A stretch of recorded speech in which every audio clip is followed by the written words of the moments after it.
Hello everyone, good morning to all and welcome to online class. In my last class, I did the fourth chapter, that is the early stages of collective action, and the first unit, that is the revolt of 1857, its characteristic and analysis.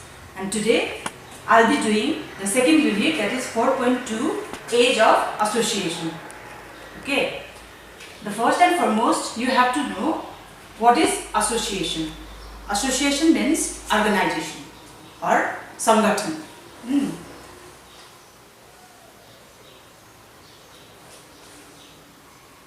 Age of association भनेर भनेको छ यहाँनिर किन भन्न चाहेको भन्दाखेरि चाहिँ हामीले प्रिभियस क्लासमा मात्रै पढ्यौं कि 1857 को रिभोल्ट भनेर अनि यसको टपिकमै छ हाम्रो early stages of collective action अथवा फ्रीडम स्ट्रगल गर्नुको निम्ति ब्रिटिशको विरुद्धमा भारतीयहरूले आन्दोलन गर्नुको निम्ति सबै मिलेर कलेक्टिभ एक्सन गर्नुपर्ने भन्ने हामीले फर्स्ट मिनेटमा हामीले बुझेका छौं है।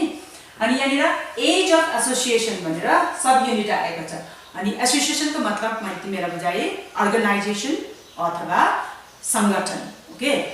अनि तर संगठनको जन्म हुनुको निम्ति अथवा संगठन बनिनुको निम्ति त्यसको ब्याकग्राउन्ड पनि क्लियर हुनु पर्यो है। अनि यो सब युनिट चाहिँ नयाँ सिलेबस अनुसारमा चाहिँ तिमीलाई चारवटा मेन एसोसिएसनहरुको नाम दिएर चाहिँ हामीले आफ्नो सिलेबसमा पाउने गर्छौं। यो चारवटा एसोसिएसनलाई मात्रै हामीले बेसी मध्यनजर गरेर पढ्नुपर्छ। तर हुनुको निम्ति त during that time or during the second half of the 19th century in India there emerged very amount of several organizations or associations who worked for the welfare of Indian people. Okay. तर त्यो सबैलाई नपढेर हामीले यो चारटाको विषयमा मात्रै पढ्ने छौं। तर before going through this association you must be very clear how the association came into being. Okay. It was not before the second half of the 19th century in India the political consciousness among the people began to emerge. Second half of 19th century भन्दा अगाडिसम्म चाहिँ भारतको मानिसहरुको दिमागमा चाहिँ राजनीतिक जागरुकता आएको थिएन हो। So the humble beginning of political consciousness began when the educated people of India began to discuss the misrule or the shortcomings of the British administration in India. And those meetings of educated people, protest meetings or their small gatherings that created the background for the formation of different associations. And it is through these associations that India entered into the new age of modern politics. Understood? And 19औं शताब्दीको second half सम्म चाहिँ भारतको मानिसहरू राजनीतिक तौरमा के भएको थिएन रे, जागरुकता भएको थिएन रे। यसको सानो सुरुवात चाहिँ इन्डियामा पढालेखा मान्छेहरूले गरिदिए। उनीहरू सानसानो मिटिङ्सहरु गरेर उनीहरू वाद विवाद डिस्कसन्सहरु गर्न थाले रे। हाम्रो इन्डियामा जुन चाहिँ ब्रिटिश सरकारले शासन गर्दैछ उनीहरुको यो रुल राम्रो भएको छैन, उनीहरुको यो मिसरुल यहाँ भइरहेको छ, यहाँ हामी डोमिनेट भइरहेका छौं, यहाँ हामीलाई इन्जस्टिस भइरहेको छ, उनीहरुको यो एडमिनिस्ट्रेटिभ पोलिसी गलत हो भन्ने कुराहरुको उनीहरुको डिस्कसन हुन थाले। अनि त्यो डिस्कसन विस्तारसँगले त्यो डिस्कसनले के गर्यो, संगठनको जन्म गरायो। अनि संगठनको जन्म भए पश्चात चाहिँ इन्डियालाई मोडर्न पोलिटिक्समा के गरायो, एन्टर हुनमा सहायता गरायो अथवा इन्डियाले आफ्नो फ्रीडम स्ट्रगल लड्नको निम्ति सब इन्डियन पिपल तयारी हुन सक्यो। अनि so with the help of influential educated people of India, in India there emerged number of associations who began to discuss the political issues of India, that time India, okay. And among Then 4 we have to discuss. The first one is Banga Bhasha Prakashika Sabha. Second one is Landholders Society or Jamindari Association of Calcutta. And third, Hindu Mela. And fourth, Indian Association or Bharat Sabha. यो सबै चाहिँ संगठनहरुको नाम हो जो चाहिँ specially बेंगलमा जन्मेको थियो and spread to the other parts of India as well. So यी मध्येमा यी तीनटालाई चाहिँ हामी छोटकारीमा हामी अलिअलि वर्णन गर्नेछौँ जुन प्रकारले क्वेशन आउँछ तिमीलाई माध्यमिकमा त्यसरी नै गर्नेछौँ अनि जुन चाहिँ इन्डियन एसोसिएसन छ जसलाई चाहिँ अहिले चाहिँ प्रचलित रूपमा चाहिँ न्यू सिलेबस अनुसार चाहिँ भारत सभा भनेर चाहिँ क्वेशनमा आउने गर्छ यसलाई चाहिँ हामी डिटेलमा जाने छौँ है अनि the first humble beginning for the formation of association was started by the attempt to organize the political discussion with the foundation of Banga Bhasha Prakashika Sabha in the year 1836 by a person named Kalinath Chaudhary in association with Dwarakanath Tagore and Prasanna Kumar Tagore. अनि पहिलो humble starting association को गठन गर्नुको चाहिँ कसले गरिदिएको रहेछ भन्दा चाहिँ कालीनाथ चौधरी भन्ने मान्छेले यो एसोसिएसन सुरु भएको हो बंगालमा in the year 1836. The main objective of the formation of this Sabha, Banga Bhasha Prakashika Sabha, was to develop the Bengali language and literature. Keep it in mind, okay? The main objective of forming of this Sabha, यो नामले नै जताउँछ बंगा भाषा प्रकाशिका सभा भनेर यो नामले नै जताउँछ उनीहरुले खासमा चाहिँ के लक्ष्य गरेको थियो भने चाहिँ to develop the Bengali language and literature तर दिस सभा also worked for the awareness of political consciousness among the people of Bengal by discussing the political issues of the British government of India which could affect the Indian people.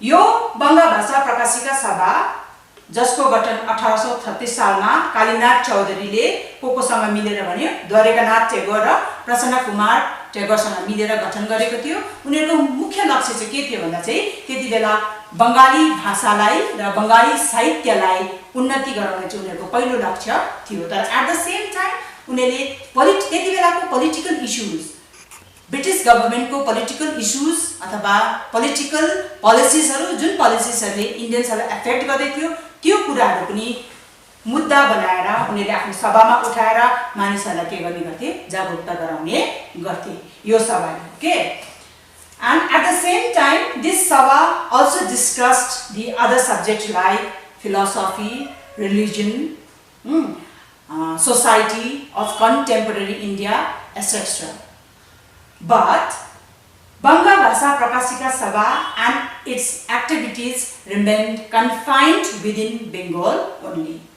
यो सभाको activities खाली बेंगलमा मात्रै confine भएर बस्यो उनीहरुले बंगाललाई छोडेर अर्को जग्गामा उनीहरुले यसको ब्रान्चेसहरु एस्टाब्लिश गर्न सकिन सो हामीले भन्दाखेरि भन्नु पर्यो यो तिमीलाई क्वेशन कसरी आउँछ भन्दा चाहिँ बंगा भाषा प्रकाशिका सभा कहिले अनि कसले गठन गरे के उद्देश्यले भने है तिमीले भन्दाखेरि लेख्नु पर्यो बंगा भाषा प्रकाशिका सभा was founded by Kalinath Chaudhary in association with Dwarikanath Tagore and Prasanna Kumar Tagore with the objective to develop the Bengali language and literature.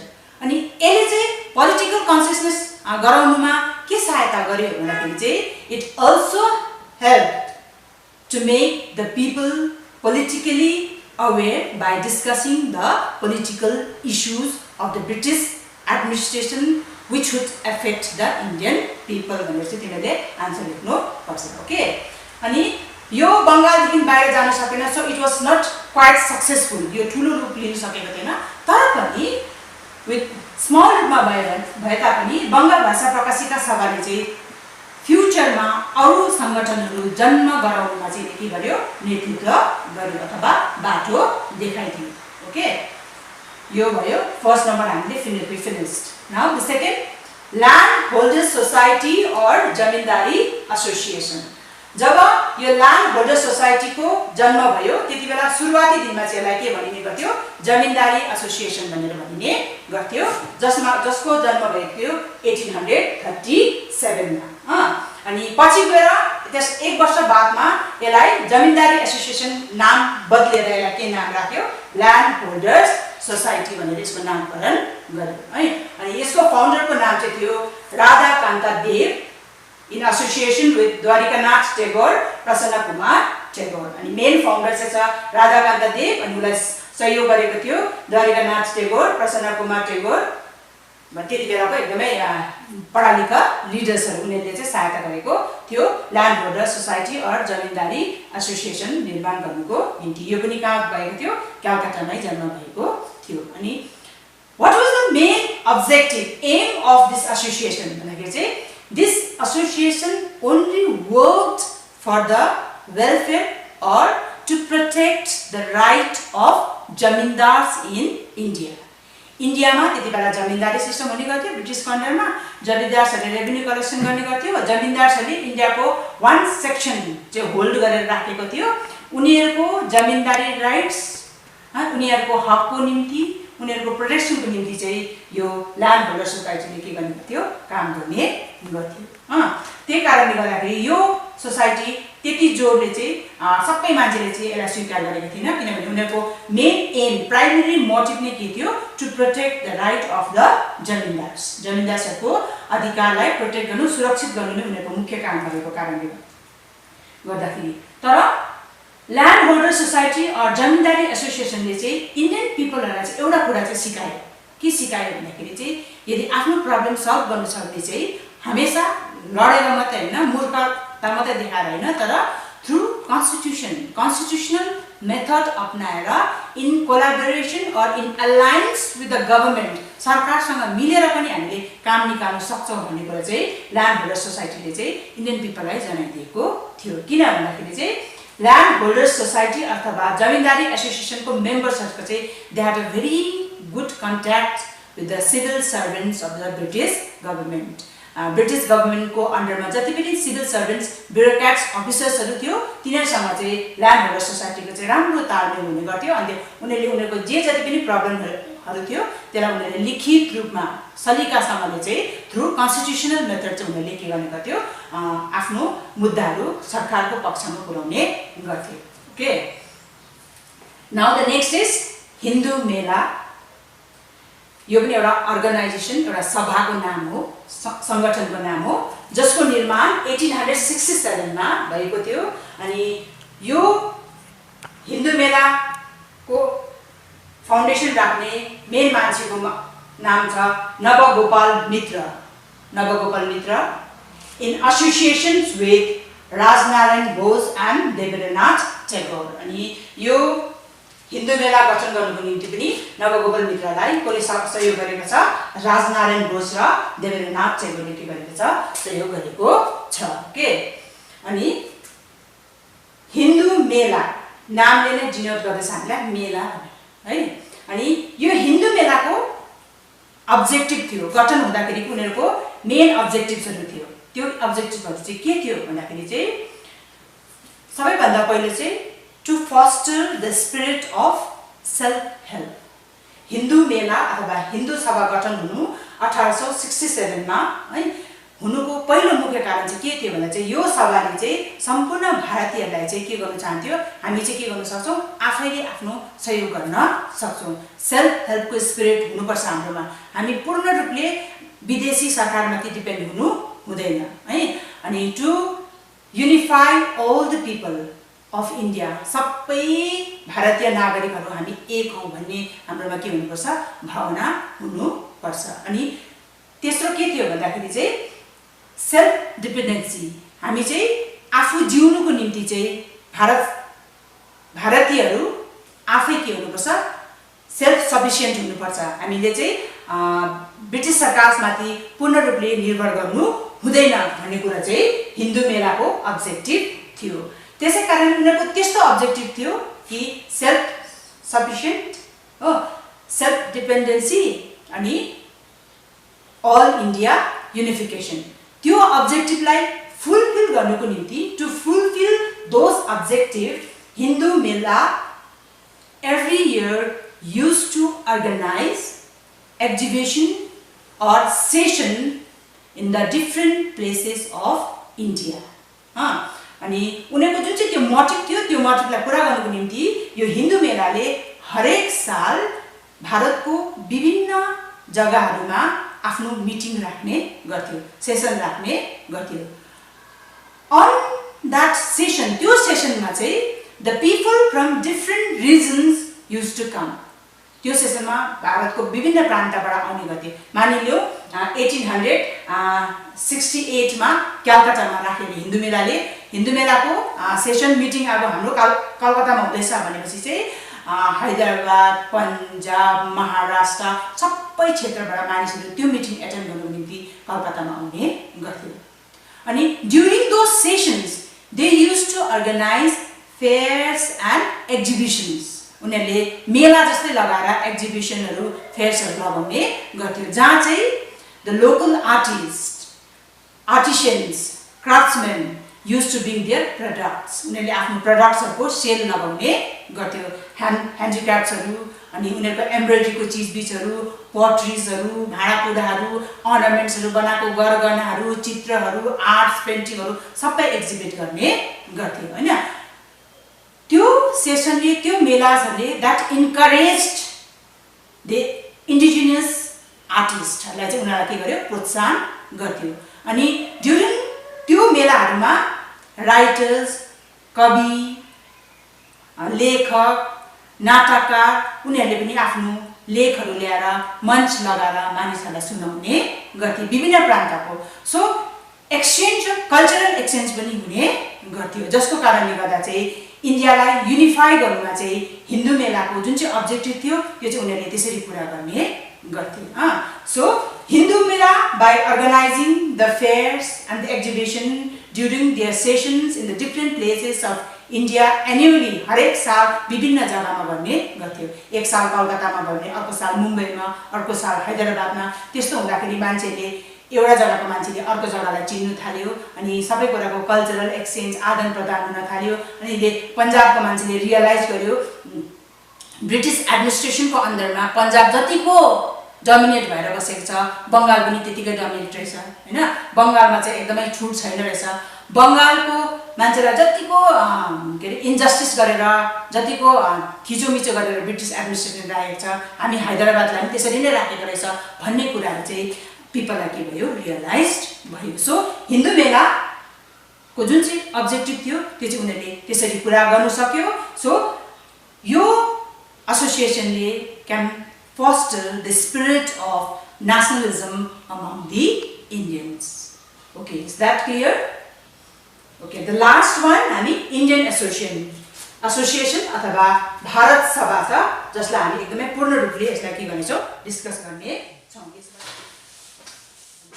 Last one Indian association, जसलाई आज भोलि चाहिँ आजको सिलेबसमा चाहिँ प्रायः जस्तो भारत सभा BHARAT भारत सभा भनेर पनि नामकरण गरेर अथवा क्वेसनमा भारत सभा भनेर आउने गर्छ। अनि Indian Association was founded by Surendranath Banerjee in the year 1876. The formation of Indian Association marked the new chapter in the political history of India. This association, Indian Association, also called the forerunner of the Indian National Congress, which was later formed in the year 1885. अनि जुन चाहिँ Indian national Congress एउटा party हो जो अहिले पनि छ, जसको गठन 1885 सालमा भएको छ, त्यसको निम्ति चाहिँ इन्डियन एसोसिएसन चाहिँ फोररनर हो भनिन्छ। अथवा इन्डियन एसोसिएसनको सहायताले, यसको इनिसिएटिभले गर्दाखेरि चाहिँ इन्डियन नेशनल कङ्ग्रेसको निर्माण हुन सक्यो पनि भनेर भनिन्छ। अनि इन्डियन एसोसिएसनको गठन हुनु in the year 1876 by Surendranath Banerjee चाहिँ इन्डियाको पोलिटिकल इतिहासमा धेरै नै मान्यता दिएको छ। यसले नयाँ च्याप्टरको सुरुवात गरेको छ। दिस एसोसिएसन चाहिँ केवल एउटा जग्गामा मात्र नभएर this became a national association, यो चाहिँ सम्पूर्ण भारतभरि फैलिएको एसोसिएसन भएको थियो, जसले चाहिँ which was successful to unify the various people of India. Okay, अनि when the association was formed, it had 4 main aims or objectives. Indian Association आफ्नो 4टा लक्ष्यको साथमा जन्मिएको थियो। अनि त्यो लक्ष्यहरू के थियो भन्दा चाहिँ organising a strong public opinion.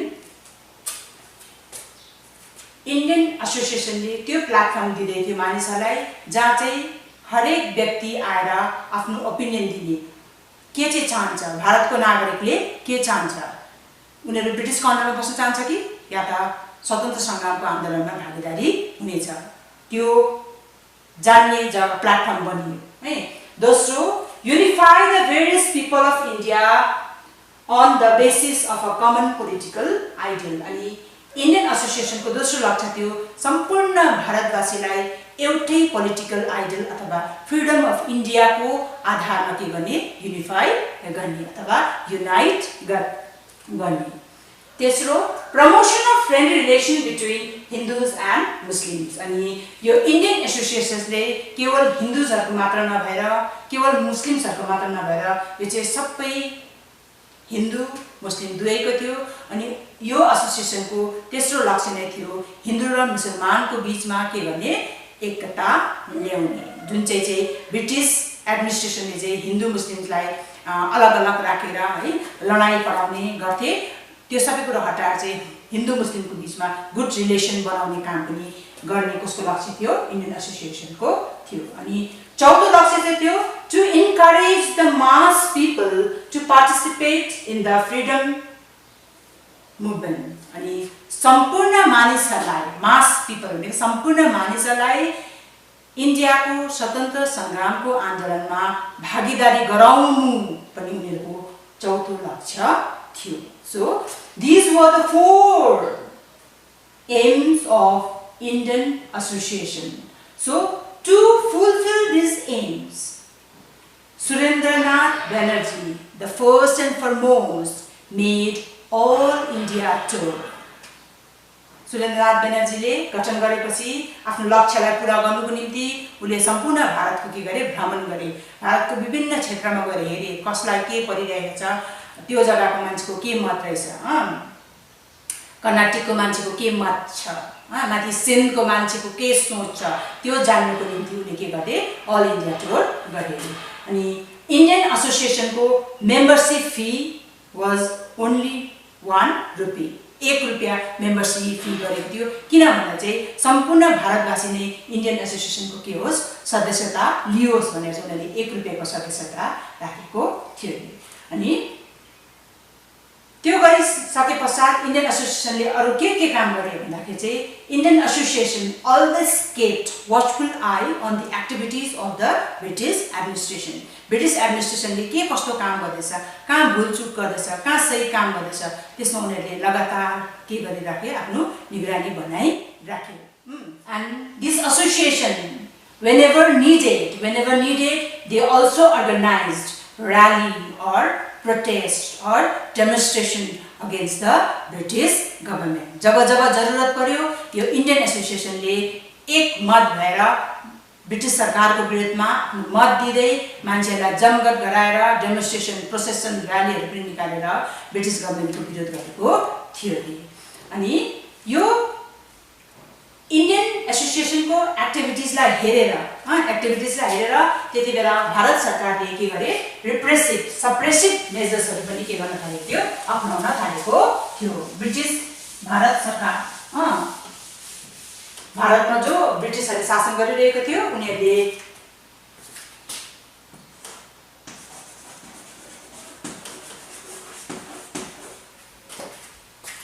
to suppress the rising tide of nationalism or the activities of the Indians, British government adopted suppressive measures.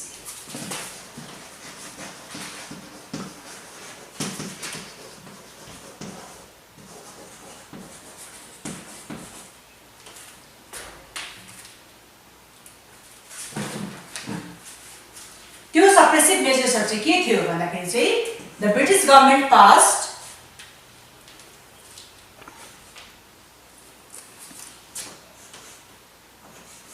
the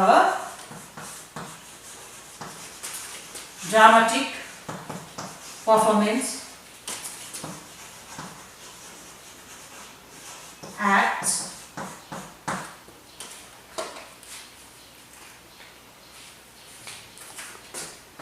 (1876). Number 2 ma the Vernacular Press Act in 1878. And number 3 ma the Arms Act.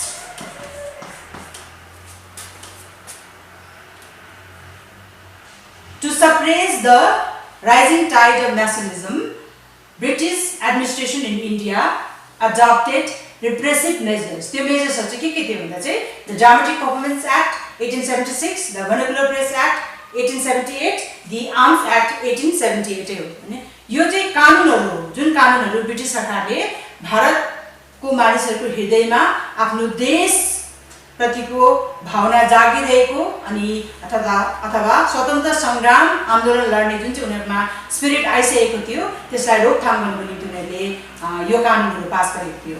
अनि यो कानुन चाहिँ डिटेलमा चाहिँ तिमीले पढ्नु पर्दैन, old सिलेबसमा चाहिँ पढ्नु पर्थ्यो, अहिले चाहिँ पढ्नु पर्दैन। यो ड्रामेटिक परफर्मेन्स एक्ट भनेको चाहिँ के हो भन्दाखेरि चाहिँ during the 19th century in order to create the national consciousness among the Indians, the dramatists and the writers or the educated people used to perform different dramas on the stage which would provoke the feeling of patriotism. 19th century मा चाहिँ नाटककारहरूले चाहिँ देश भक्तिमा आधारित नाटकहरु चाहिँ स्टेजमा देखाउने गर्थे पब्लिकलाई, जसले गर्दा चाहिँ मानिसहरूले बुझ्ने गर्थे ब्रिटिश शासन हाम्रो निम्ति गलत रहेछ भन्ने कुराहरु बुझाउने गर्थे हैन।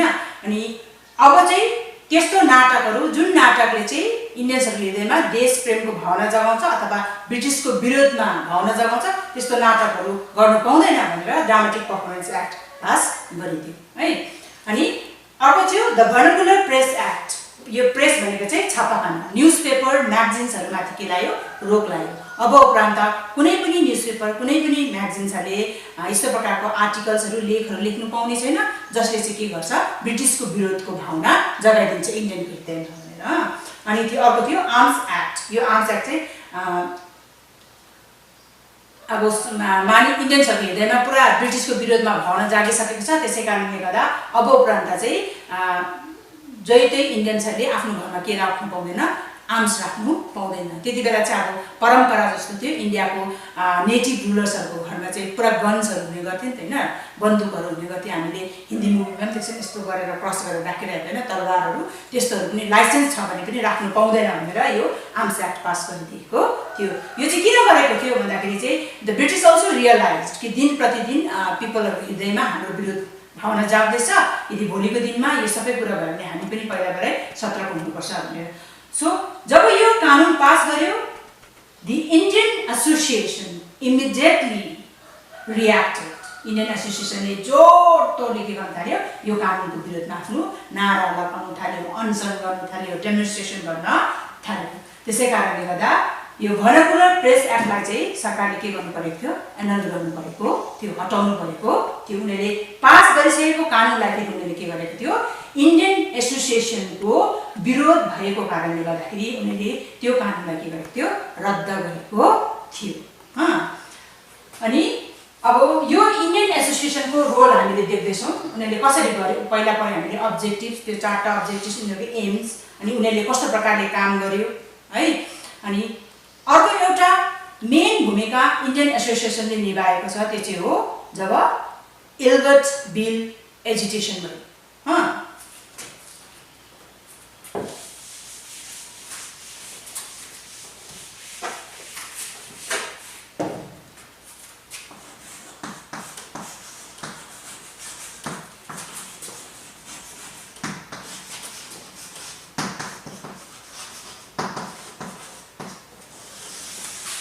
अनि क्वेसन चाहिँ यसरी आउने गर्छ कि इन्डियन एसोसिएसनले इल्बर्ट बिल एजिटेसनमा कस्तो भूमिका प्ले गर्यो भनेर। What type of role the Indian association played during the Ilbert bill agitation भनेर। अनि यो इल्बर्ट बिल एजिटेसन भनेको चाहिँ जबदेखि तिमीहरूको सिलेबसमा चाहिँ छैन यो पर्टिकुलर यसको विषयमा चाहिँ जबदेखि भारतमा ब्रिटिस शासनको सुरुवात भयो, त्यहाँदेखि लर्ड कर्नवालिसले सिभिल सर्भिसको ओपनिङ गरे पश्चात चाहिँ इन्डियन्सहरूले पनि कम्पिटेटिभ इक्जाम बसेर ठुल्ठुलो पोस्टहरूमा इन्डियन्सहरूले पनि काम गर्ने गर्थे। त्यो मध्येमा के हुने गर्थ्यो, म्याजिस्ट्रेट अथवा जज पनि इन्डियनहरू पनि हुने गर्थे। तर कानुन यस्तो थियो कि ब्रिटिस सरकार कानुन यस्तो थियो, यदि कुनै पनि एउटा युरोपियन्स, त्यो ब्रिटिस मात्रै नभएर युरोपियन, चाहे त्यो फ्रेन्च होस् कि चाहे त्यो पर्तुगिज होस्, कुनै पनि है, इङ्ग्लिस होस्, त्यो व्यक्ति चाहिँ युरोपियन व्यक्ति चाहिँ एक्युज छ भने, ऊ चाहिँ दोषी हो भने चाहिँ उसको सुनवाई चाहिँ इन्डियन जजले चाहिँ गर्नु पाउँदैन थियो के। त्यो चाहिँ एकदमै भेदभावको कानुन थियो उनीहरूको। वेयरएज अब एउटा इन्डियन दोषी छ भने चाहिँ युरोपियन जजले उसको सुनवाई गर्नु सक्थ्यो, हियरिङ हुन सक्थ्यो। तर युरोपियन दोषी छ भने चाहिँ इन्डियन जजले चाहिँ के गर्नु पाउँदैन थियो, त्यसको हियरिङ सुनवाई गर्नु पाउँदैन थियो। अनि पछि गएर लर्ड रिपन भन्ने जब भाइसरोय थिए त्यो मान्छेले चाहिँ कानुनमा पनि यस्तो मतभेद भन्ने हि रियलाइज। ऊ चाहिँ युरोपियन मतलब ब्रिटिस नै हो, भाइसरोय हो इन्डियाको, उसको ब्रिटिस कम्पनी गभर्मेन्टको अन्डरमा। तर उसले चाहिँ के गरिदियो, यो कानुनमा चाहिँ जुडिसियरीमा चाहिँ यस्तो भिन्नता हुनु हुँदैन। यसै पनि सोसियली, पोलिटिकली र इन्डियन र युरोपियन त अलग अलगै छ, ब्रिटिस र अथवा इन्डियन्सहरू अलग अलगै छ, तर कानुन व्यवस्थामा चाहिँ यस्तो हुनु हुँदैन भनेर चाहिँ उसले इल्बर्ट बिल भन्ने एउटा बिल मात्रै हो, यो चाहिँ कानुन पनि भएको छैन। बिल भनेको चाहिँ कानुन एक्ट बनिनुभन्दा अगाडिको इल्बर्ट भन्ने जो चाहिँ एउटा कानुनी सल्लाहकार थियो, उसको नाम गरेर एउटा बिल पास गर्यो। त्यो बिलमा चाहिँ के लेखेको थियो भन्दाखेरि चाहिँ जुन चाहिँ यो भेदभावको कानुन छ, इन्डियन्सहरूको इन्डियन जजेसले युरोपियन एक्युजलाई हियरिङ गर्नु नपर्ने, ट्रायल गर्नु नपर्ने, यो चाहिँ रद्द गरिन्छ। यदि युरोपियन जजले इन्डियनलाई ट्रायल गर्नु पाउँछ भने इन्डियन जजले पनि युरोपियन एक्युजलाई के गर्नु पाउँछ, ट्रायल गर्नु पाउँछ भनेर चाहिँ एउटा बिल पेश गरेको थियो होइन। जब यो बिल पेश भयो भाइसरोयको काउन्सिलमा, त्यति बेला चाहिँ all the Europeans, not only British, all the Europeans, इन्डियामा त्यति बेला जति पनि युरोपियन्सहरू थियो, फ्रेन्च, पर्तुगिज, स्पेनिस, डच, सबै युरोपियन्सहरू चाहिँ एकजुट भएर चाहिँ आन्दोलन गर्यो इल्बर्ट बिलको विरोधमा। त्यस्तो चाहिँ हुनु हुँदैन भनेर, किनभने हामी यदि दोषी भयो भने चाहिँ इन्डियन जजले हामीलाई के गर्नु पाउँदैन, ट्रायल गर्नु पाउँदैन। जुन चाहिँ हाम्रो पहिलाबाटै त्यो हामीले सहुलियत पाइरहेको थियो त्यो हटाउनु पाउँदैन भनेर चाहिँ जुन चाहिँ एजिटेसन गर्यो त्यसलाई चाहिँ भनेको छ इल्बर्ट बिल एजिटेसन। युरोपियन्सहरूले गरेको, यो चाहिँ युरोपियन कम्युनिटी अफ इन्डिया ले चाहिँ इल्बर्ट बिलको विरोधमा गरेको। जब सुरेन्द्रनाथ ब्यानर्जीले त्यो देख्यो तब हि रियलाइज्ड कि युरोपियन्सहरू अर्काको देशको हाम्रो भारतमा आएर एउटा कम्युनिटी बनाएर त उनीहरू हाम्रो फेभरको कानुन पास हुन आँट्दाखेरि यसरी आन्दोलन गर्दैछ भने वाइ नट वी, हामी किन सक्दैनौँ भनेर। So he started under the banner of Indian association counter agitation for the Ilbert bill agitation. त्यो युरोपियन्सहरूको विरोधमा इल्बर्ट बिल एजिटेसन फेरि के गरिदियो, सुरेन्द्रनाथ ब्यानर्जीले इन्डियन एसोसिएसनको अन्डरमा के गरिदियो, उसले पनि स्टार्ट गरिदियो। जोड तोडले भएको थियो, तर फाइनली सुरेन्द्रनाथ ब्यानर्जीको चाहिँ सक्सेसफुल हुन सकेन, युरोपियन्सहरूले नै त्यो एजिटेसन चाहिँ जित्यो के। So that was the role played by the Indian from the very beginning days till जबसम्म इन्डियन नेसनल कङ्ग्रेस गठन भएन तबसम्म चाहिँ it worked for the welfare of Indian people or to foster the spirit of nationalism, patriotism by unifying all the people of India, and it became the forerunner of the Indian National Congress. अनि यो Indian association चाहिँ आफ्नो कामले गर्दाखेरि चाहिँ Indian national कङ्ग्रेसको के भनेर बनिदियो, फोररनर बनिदियो अनि यहाँबाट जुन चाहिँ हामीले अहिलेसम्म पढ्यो त्यसबाट यहाँनिर एउटा आउँछ एज अफ एसोसिएसन भनेर, यो जुन चाहिँ सब हेडिङ थियो यसबाट पनि एउटा क्वेसन आउँछ तिमीलाई, त्यो चाहिँ why the 19th century is called the age of association भनेर। त्यति बेला तिमीले भन्नु पर्यो 19th सेन्चुरीलाई चाहिँ किन चाहिँ एज अफ एसोसिएसन भनेको भन्दाखेरि चाहिँ तिमीले भन्नु पर्यो during the 19th century in India there emerge various political association who worked for the spread of national feeling among the Indians or who worked for the freedom of India. अनि त्यसको example पनि दिन सक्छौ तिमीले, जस्तै बङ्ग भाषा प्रकाशिका, Indian association, Hindu मेला भनेर चाहिँ त्यसरी तिमीले आन्सर लेख्नु सक्छौ। So with this I end today's class.